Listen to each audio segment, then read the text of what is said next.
Yeah, we can talk about that anytime. The woman Margaret. Yes. So when she experienced this, how often was she experiencing it? It was for the first time. This was the very first time. And what happens, though, she finds herself in this situation where she's fallen out of time. And what happens is that she looks at her friend and she realizes that her friend hasn't frozen. She's moving incredibly slowly. And as she explained it to me, she watched as the woman poured the tea into the teacup. And she said, I'd never noticed the power of surface tension on a liquid because I watched it splash and break. Now, she turned around to me and she said something incredibly profound, because she said, I could have been there watching this happen for days, months, years. I could have been there for a whole lifetime, because time just meant nothing. And she said it was terrifying. And she realized the humming sound behind her was people's voices, because her perceptions were running so fast that the sound of somebody's voice had droned down to, like you slow down a record, to just this single sound. Then, after what seemed like a lifetime, there was a flash over her ear again, and her friend started moving and looked at her and said, are you okay? And all that had happened had, she'd had a petit mal absence. She had what, sorry? It's called a petit mal absence. Petit mal is a term they use in terms of epilepsy. And petit mal is when you don't have a grand mal seizure. Petit mal is when individuals have all the classical symptoms of what's termed temporal lobe epilepsy. And she said that she was so worried afterwards that she took herself off to a doctor thinking she had a brain tumour, and she was diagnosed with an illness called temporal lobe epilepsy. I then asked her out the blue, and I said, do you get déjà vu sensations? And she said, why did you ask me that? She said, I get déjà vu sensations to kill for. I know when I'm going to have a seizure because I start getting déjà vus. But she said, the difference is I know what's going to happen for the next minute. And I said to her, so what, you're not recognizing something, you know what's going to happen next. Now that intrigued me considerably, and now on my forum there are about 15 or 20 temporal lobe epileptics, and all of them tell me about this sensation before a seizure of knowing what's going to happen next. Now I've asked these guys, why don't you say something?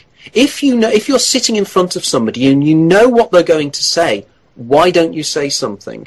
And you know what they say to me? They say, I can't. Because if I did, I'd change the future. In other words, the future, are they scared, do you think, of doing that? In other words, I have seen the future, and if I say now, you're going to say this, the person won't say it.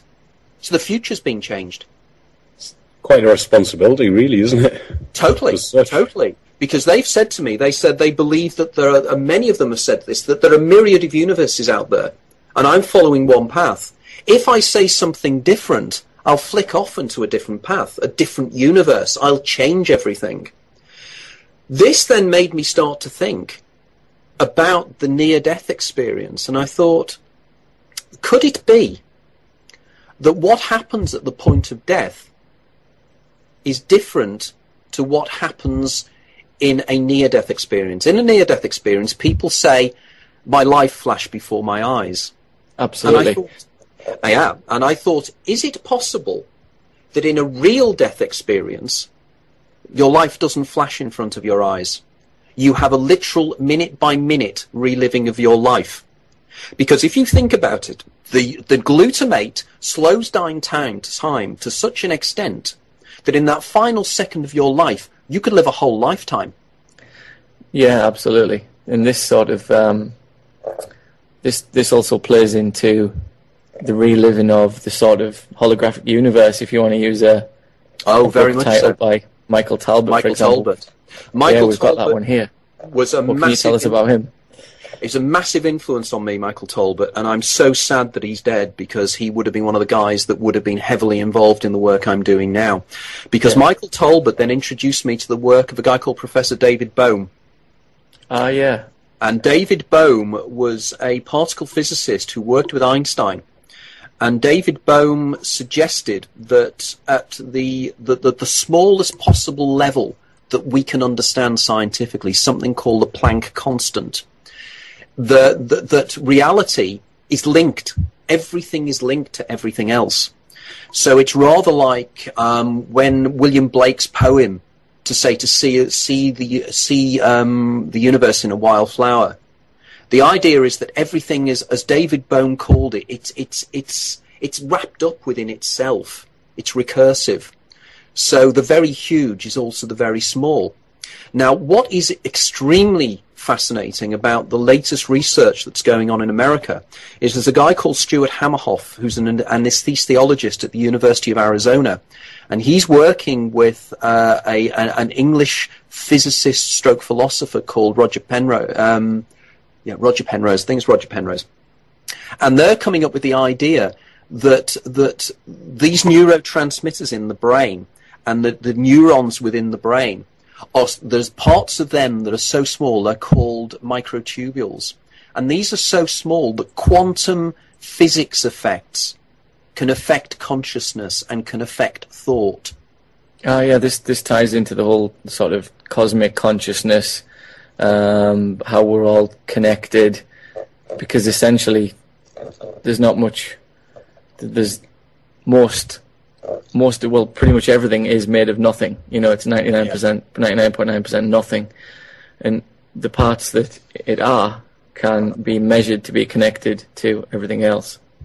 That's the strange thing I find, is that when I do lectures, I am staggered the number of people who have been educated to A-level standard in physics, and sometimes even greater than that, almost to degree level, and they are completely unaware of the things that have been discovered over the last 70 to 80 years in particle physics. Everything around us is 99.9% empty space.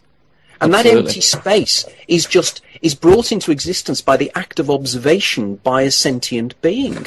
Yeah, observation creating reality in a way. Observation creates reality. So in which case, suddenly the idea of consciousness suddenly is the prime mover within the universe. In other words, is it mind or matter? And the argument is mind comes first and matter comes second. Matter is an epiphenomenon of consciousness. Now, I don't know if you've come across, there's a concept called the cosmic anthropological principle. And this suggests that the universe has been hardwired for the evolution of sentient conscious beings. Well, right from the first moment of the Big Bang. Yeah, we can relate to that one in a few ways. I mean, one of our something that I'm into and a few of us are into here is sort of the number and connections between sort of the Earth, the Sun, and the Moon, of the sacred geometry, and how these supposedly rare, incredibly rare, almost impossible coincidences all sort of come into creation to help create intelligent life. Yes. I mean, I find it fascinating that people, every few years, there is a total eclipse somewhere on the planet. And 99% of the population never look up at that and think, isn't it fascinating that the moon is exactly the same size as the sun? And I know that sounds like a bizarrely weird statement, but statistically, what is the chance of our moon being exactly the same size to obscure the sun? And I know it's a very simple thing, but it makes you realize that sometimes an anthropological principle is not so odd. That there is so much evidence. There was a wonderful book that came out a few years ago called The Goldilocks Enigma. And that was very much dealing with this idea of the tiny balances right from the first few moments of the Big Bang meant that bosons came into existence, heavy particles. Had it been slightly different by some ridiculously small amount, bosons wouldn't have come into existence, which means the universe as we know it would never have even started, because gravity wouldn't have developed, which means there wouldn't be any coagulation of matter into groups. So the question is, if this is the only universe that's ever been, the statistical chance of us existing in this one universe and intelligent life evolving is ridiculously small. So the only other argument is either we are very fortuitous, or we exist in trillions of universes, and this just happens to be the universe by statistical inevitability that life evolved. Yeah, definitely. That's something we've also touched on when we've spoken before, the science and spirituality that seemingly used to be on completely opposite sides of our reality, and now they're coming together faster than ever before. And they are to a certain extent. I mean, one of the things I'm finding at the moment is I'm one of those people on the bridge. I'm one of those bridge builders. And what is happening is if you're stuck in the middle of a bridge and you're still building it, what tends to happen is people from either side lob bombs at you because neither of them like what you're doing. And I find that I'm one of those individuals that I'm saying, hey guys, you've got far more in common in this, in the sense that if the physicists start looking at the implications of particle physics, and there are a lot of very brave physicists out there who are doing that, and then you look at the people within the spiritual community who don't like scientific analysis, we have to realize that there's something inherently wrong with our paradigm. And effectively what we need to do is have some I hate the term, but out-of-the-box thinking to think, look at the facts, look at the things that are around us, look at the fact that people do have precognitive experiences. Fact. Absolutely. You know, because we do. You know, you just have to have one of these experiences and you know they're real. So you know, if you've had these experiences, that our paradigm is wrong because precognition should not exist within our present paradigm unless there's something wrong with the paradigm. So let's look at the paradigm differences, the concepts of the black swans, the things that don't fit.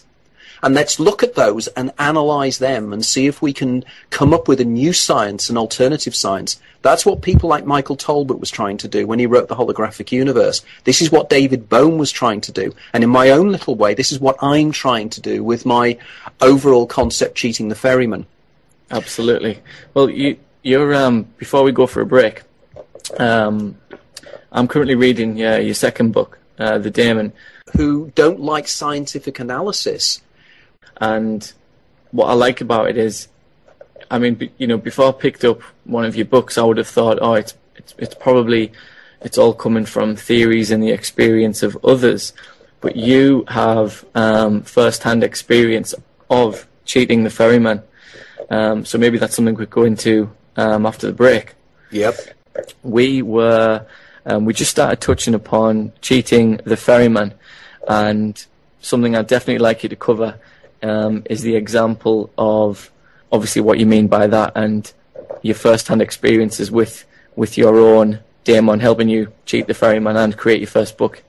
Okay, yeah, I'm quite happy to do that. Cheating the ferryman is a term I decided to use right at the very start of writing the book because I think it really encapsulates exactly what my hypothesis suggests. Because very quickly, what I suggest is at the point of death, instead of dying, what happens is consciousness falls out of time. So time expands, hugely.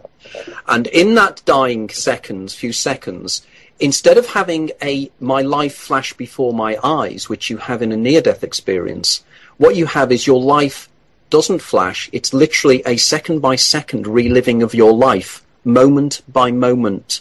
So that last second of your life actually lasts for 40, 50, 60, 70, 80 years.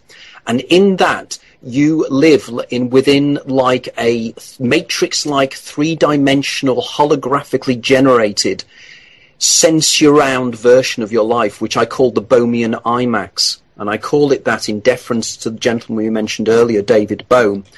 And also the idea that an IMAX theatre surrounds you. It's a pun on something called the Cartesian theatre, which I won't go into now, but at some stage, maybe later or some other time we can. But it's my little in-joke on philosophy.